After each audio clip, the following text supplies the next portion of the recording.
Questo comune ha la possibilità di avere un avanzo perché il governo nazionale ha dato decine di milioni di euro nel corso di questi anni.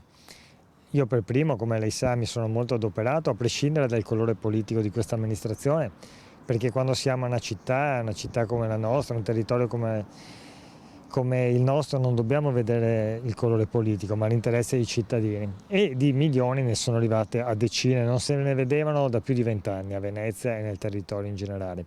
Ora c'è questa grandissima occasione del PNRR, che questo governo è andato a prendersi, e anche il governo precedente, sono andati a prendersi a Bruxelles. Il senatore veneziano Ferrazzi commenta l'iniziativa messa in piedi dal consigliere comunale di opposizione Gasparinetti di coinvolgere la cittadinanza su come utilizzare l'avanzo di bilancio di 91 milioni di euro, che, ha evidenziato il leader di Terra e Acqua, non possono essere spesi solo per la cittadella dello sport. Io credo che i progetti vadano portati in porto, però sono progetti che devono essere discussi, presentati ai territori, condivisi con i sindaci, condivisi in consiglio comunale. Non so se questo è stato fatto a Venezia. So che su questo progetto, quello che riguarda lo sport, i 2/3 del finanziamento complessivo della città metropolitana vanno a Venezia e la totalità di questi soldi vanno in un singolo progetto.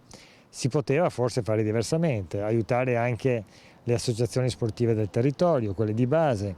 D'altro canto questo bando che finanzia il progetto è dedicato alle periferie e quindi a superare le situazioni di disagio, non a crearne di nuove.